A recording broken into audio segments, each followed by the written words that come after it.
नमो नमः students, welcome back BBVN online class. बच्चों, कल मैंने आपको कराया था प्रथम पाठ है सुभाषितानि। उसमें प्रश्न निर्माणम उसमें जो था प्रश्न निर्माण करने वाले, उसमें आपको किम शब्द के रूप काम में आ रहे थे। तो किम शब्द के जो रूप है, अब पुल्लिंग के, स्त्रीलिंग के, नपुंसकलिंग के आपको याद करने हैं, ठीक है। और पुल्लिंग, स्त्रीलिंग, नपुंसकलिंग के राम का पुल्लिंग शब्द और स्त्रीलिंग का लता या कोई भी रमा, और नपुंसकलिंग का फलम, पुष्पम, पुस्तकम, किसी का भी एक नपुंसकलिंग शब्द रूप याद करना है।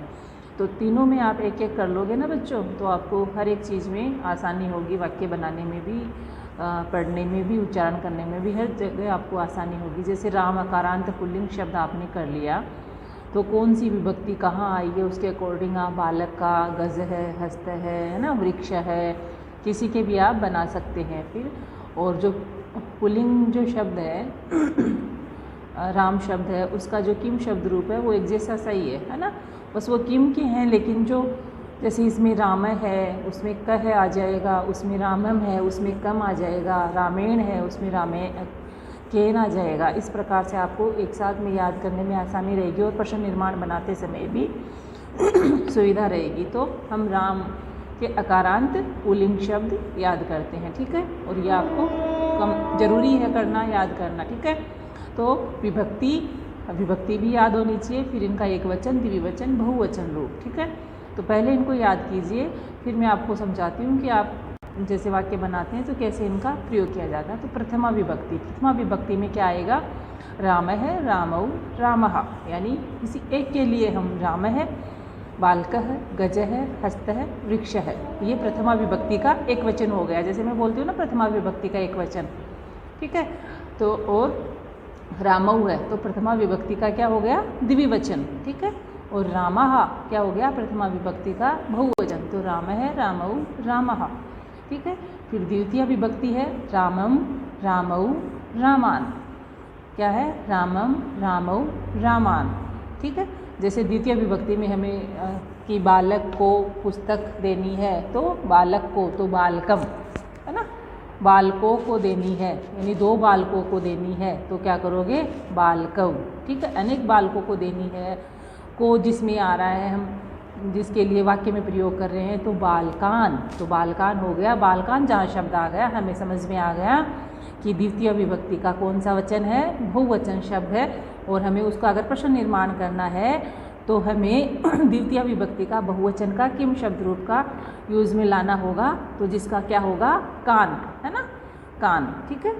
फिर है तृतीय विभक्ति रामेण, रामाभ्याम, रामै, है ना। और जैसे गजेन है, हस्तेन है, वृक्षेन है, सब में न आता है, लेकिन जहाँ मैं और जो र और श का जो नियम होता है और री जो होता है, वहाँ पे जो है न के स्थान पे अण हो जाता है ना। र और श का नियम मैंने आपको बताया हुआ है कि जिस शब्द में र आता है ना, और श आता है, वहाँ पे न के स्थान पे अण हो जाता है, तो इसलिए इसमें रामेण आया है। रामेण तृतीय विभक्ति का एक वचन, रामेण, रामाभ्याम, रामै, रामेण, रामाभ्याम, रामै। रामाभ्याम दो व्यक्तियों के लिए, है ना, तृतीय विभक्ति, ठीक है। तो रामेण, रामाभ्याम, रामै। जैसे प्रथमा विभक्ति में क्या आता है? कर्ता में कर्ता ने, तो जैसे किसी भी बालक ने, है ना, तो क्या आएगा? राम है आएगा, है ना। बालकों ने, दो बालकों ने, तो रामौ या बालकौ, है ना। दो हाथियों ने, तो गजौ, ठीक है। फिर दूसरा क्या होता है? कर्ता ने कर्म को, तो दूसरी विभक्ति में क्या आता है? को चिन्ह यूज होता है आपका, ऑब्जेक्ट जो होता है को, ठीक है। फिर जैसे उसको, है ना, को जहाँ यूज होता है, राम को, श्याम को जहाँ आता है, मैं विद्यालय को जाता हूँ, तो विद्यालयम, ठीक है।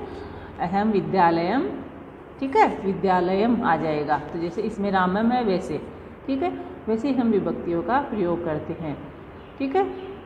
और तृतीय जो होता है बाई विध, हम किससे कर रहे हैं? जो साधन होता है, ठीक है, हाथ से कर रहे हैं, हस्तेन, तो ये रामेण, रामाभ्याम, रामै। फिर चतुर्थी होता है के लिए, फोर, के लिए, रामाय, रामाभ्याम, रामेभे, रामाय, रामाभ्याम, रामेभे। पंचमी रोम, है ना, से, पंचमी क्या होता है, से, यानी जो उसमें थर्ड में भी से होता है लेकिन से के द्वारा होता है, उसमें उसके साथ होता है। जैसे हाथ में पेन से हम यूज़ करते हैं तो वो पेन जो होता है हाथ के साथ में होता है। तो कोई भी चीज़, जैसे मैं कलम से लिख रही हूँ तो अहम कलमेन आ जाएगा, ठीक है। लेकिन वृक्ष से पत्ता गिरता है, वहाँ भी क्या आया, से आया, तो वो अलग होने के अर्थ में, फ्रॉम, यानी उससे अलग हो रहा है। वृक्ष से पत्ता नीचे गिर रहा है तो वो अलग हो रहा है ना। इसका मैं एक दूसरा भी आपको समझा दूंगी, लेकिन आप पहले इनको याद करने के लिए मैं आपको बता रही हूँ, ठीक है।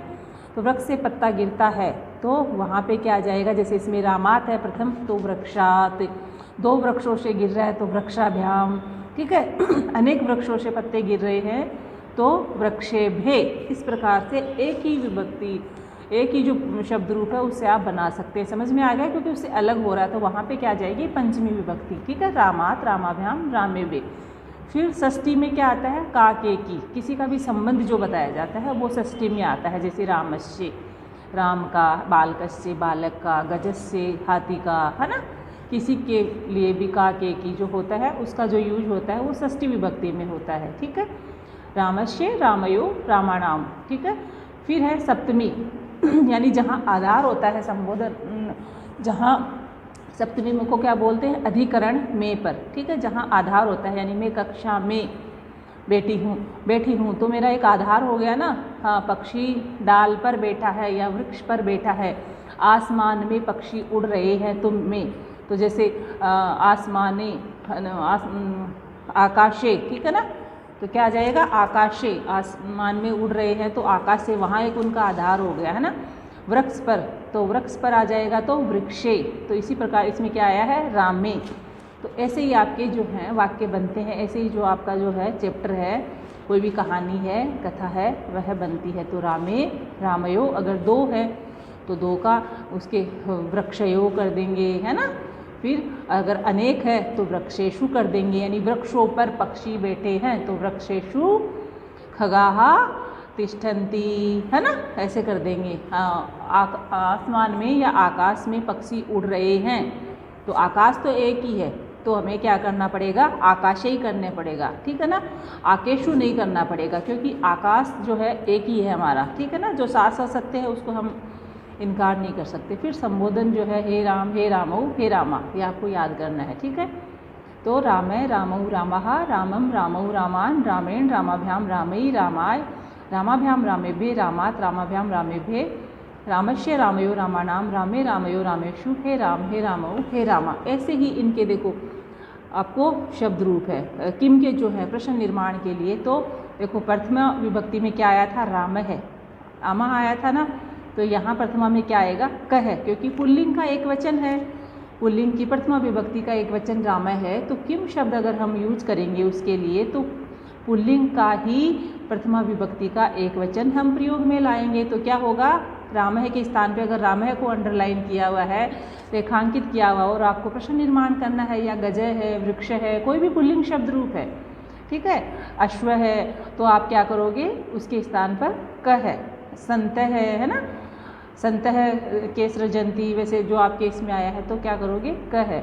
फिर द्विवचन में प्रथमा विभक्ति का कौ के, कह कौ के, कह कौ के। फिर द्वितीय में उसमें क्या था, रामम, रामौ, रामान, ये था ना। तो इसमें क्या आ जाएगा द्वितीय विभक्ति में, कम कौ कान, कम कौ कान, ठीक है। फिर तृतीय विभक्ति में केन काभ्याम कई, केन काभ्याम कई।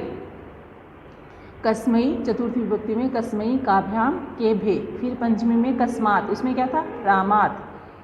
तो रामात के स्थान पे क्या आ जाएगा, कस्मात। अगर प्रश्न निर्माण हमें करना है तो कस्मात काभ्याम के भे।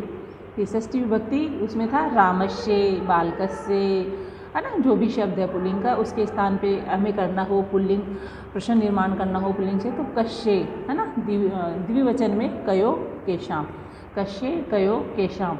फिर सप्तमी है कस्मिन कयो हो केशु। सप्तमी विभक्ति क्या है, कस्मिन। जैसे अभी जो क्वेश्चन आया था आपका